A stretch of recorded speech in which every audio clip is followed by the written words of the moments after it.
Hi friends, welcome to Host of Life channel. நம்ம இன்றைக்கி என்ன பார்க்க போகிறோன்னா, ரொம்பவே டேஸ்ட்டான ஒரு டிஷ் எப்படி பண்ணுறதுன்னு தான் பார்க்க போகிறோம். எல்லாருமே கொத்து புரோட்டா சாப்பிட்ருப்போம். அதே ஸ்டைலில் கொத்து சப்பாத்தி எப்படி பண்ணுறதுன்னு தான் பார்க்க போகிறோம். நிறைய பேருக்கு வந்து சப்பாத்தி பிடிக்காமல் இருக்கும். சப்பாத்தி பிடிக்காதவங்க கூட இதை ரொம்பவே லைக் பண்ணி சாப்பிடுவாங்க. அந்த அளவுக்கு டேஸ்ட்டாக இருக்கும். வீட்டில் வந்து மீந்து போன சப்பாத்தி இருந்தால் கூட இந்த மாதிரி நம்ம பண்ணி சாப்பிட்லாம். டேஸ்ட் ரொம்பவே நல்லாயிருக்கும். நார்மலாக சப்பாத்திக்கு மாவு பிசைகிற மாதிரி பிசைஞ்சு எடுத்துக்கோங்க. ஓரளவுக்கு சாஃப்டாக பிசைஞ்சு எடுத்துக்கலாம். நான் வந்து தேவையான அளவு கோதுமை மாவு எடுத்துட்டேன். அதுக்கப்புறம் அதுக்கு கூட 2 டீஸ்பூன் எண்ணெய், அப்புறம் வந்து சுடு தண்ணியில் தான் மாவு பிசைஞ்சு எடுத்துருக்கேன். நான் இந்த மாதிரி பண்ணும்போது ரொம்ப சாஃப்டாக வரும் சப்பாத்தி. பாருங்கள், எவ்வளோ தின்னா உங்களால் உருட்ட முடியுமோ அந்த அளவுக்கு வந்து தின்னா சப்பாத்தி தேய்ச்சி எடுத்துக்கோங்க.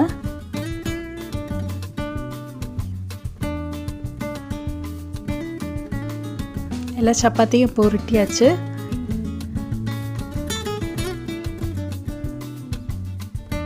இப்போ வந்து சப்பாத்தி சுட்டு எடுத்துக்கலாம். நம்ம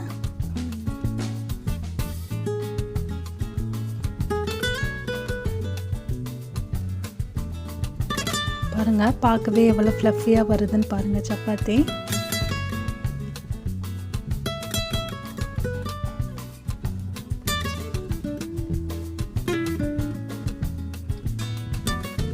எல்லாமே நம்ம சப்பாத்தி சுட்டு எடுத்துக்கலாம்.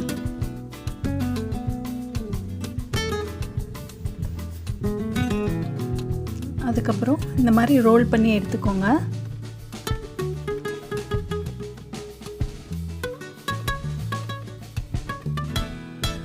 இந்த மாதிரி எல்லாத்தையும் ரோல் பண்ணிவிட்டு இதை ஸ்லைஸாக கட் பண்ணி எடுத்துக்கலாம்.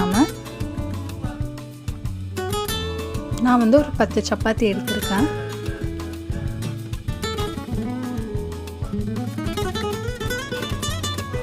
இந்த மாதிரி ஸ்லைஸாக கட் பண்ணிக்கோங்க. நீங்கள் பாருங்கள் எப்படி கட் பண்ணுறேன்னு பார்த்துக்கோங்க.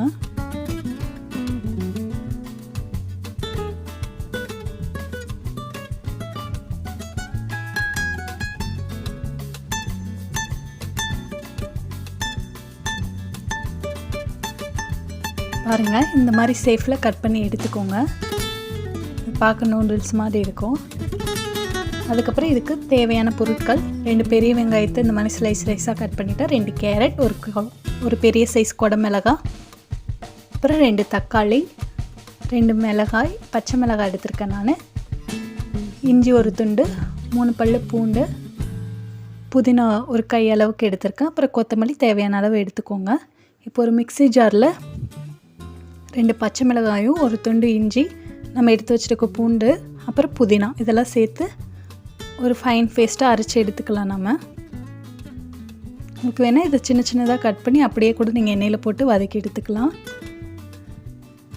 அதுக்கப்புறம் நான் டொமேட்டோ கெச்சப்பை எடுத்திருக்கேன். அதுக்கு அப்புறம் எக்கு வந்து ஒரு 3 எக்கு எடுத்திருக்கேன். நான் இப்போ ஒரு வானல் எடுத்துக்கலாம். அது நல்லா ஹீட் ஆனப்புறம் தேவையான அளவு எண்ணெய் ஊற்றிக்கோங்க.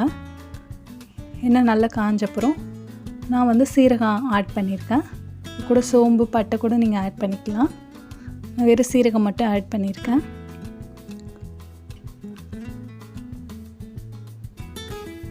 அப்புறம் நல்ல எண்ணெய் காஞ்சப்புறம் நம்ம எடுத்து வச்சுருக்க வெங்காயம், கேரட்டு, குடமிளகாய் இதை ஃபுல்லாக இது கூடயே போட்டுக்கலாம். இது ஓரளவுக்கு நல்லா வதங்குற வரைக்கும் எண்ணெயிலே நல்லா வதங்கணும்.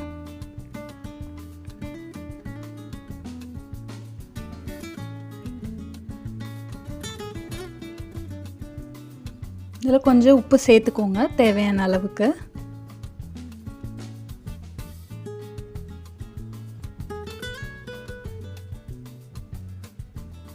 கொஞ்சம் சீக்கிரமாக வதங்கிடும். அப்புறம் நம்ம எடுத்து வச்சுருக்க தக்காளியை மிக்ஸி ஜாரில் போட்டு அடித்து எடுத்துக்கிட்டேன் நான். பாருங்கள், வதங்கிடுச்சு. இந்த ஸ்டேஜில் நம்ம ஆல்ரெடி அரைச்சி எடுத்து வச்சுருக்க பச்சை மிளகாய், அந்த இஞ்சி பூண்டு பேஸ்ட்டையும் இது கூட சேர்த்துக்கலாம். இதில் புதினாவும் நான் ஆட் பண்ணியிருக்கேன். அது நல்ல ஒரு ஃப்ளேவர் கொடுக்கும். அதுக்கப்புறம் நம்ம அரைச்சி எடுத்து வச்சுருக்க டொமேட்டோவையும் இது கூட ஆட் பண்ணிக்கலாம். இப்போ இதெல்லாம் நல்லா பச்சை வாசனை போகிற வரைக்கும் நல்லா வதங்க விடணும் எண்ணெயிலேயும். அப்புறம் இது கூட நம்ம மசாலா சேர்த்துக்கலாம். 1 டீஸ்பூன் வந்து மிளகாத்தூள் சேர்த்துருக்கேன்.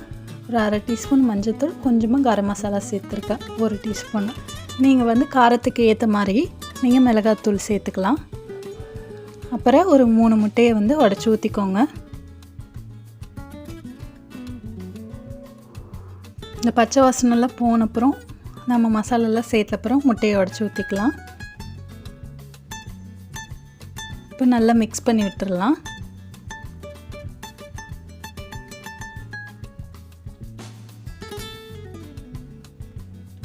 கொஞ்சமாக உப்பு ஆட் பண்ணிக்கோங்க. ஆல்ரெடி உப்பு ஆட் பண்ணியிருக்கோம். நம்ம எக்கு சேர்த்ததுனால கொஞ்சமாக அதுக்கேற்ற மாதிரி உப்பு ஆட் பண்ணிக்கோங்க. அப்புறம் பெப்பர் தேவையான அளவு தூவி விட்டுக்கோங்க.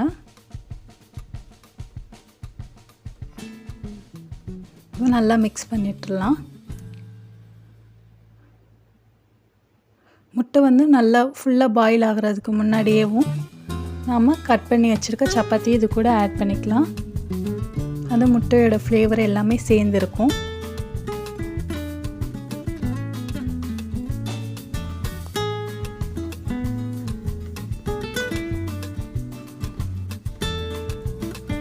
இப்போ நல்லா மிக்ஸ் பண்ணி விட்டுக்கலாம்.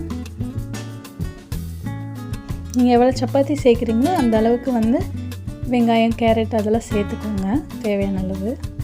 அப்புறம் நம்ம எடுத்து வச்சுருக்க டொமேட்டோ கெச்சப் இது கூட ஆட் பண்ணிக்கலாம்.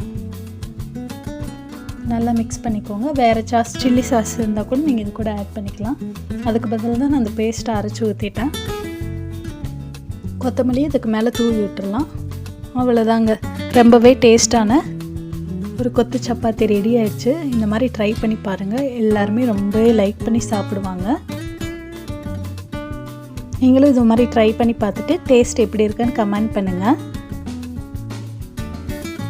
Thank you for watching. Subscribe our channel.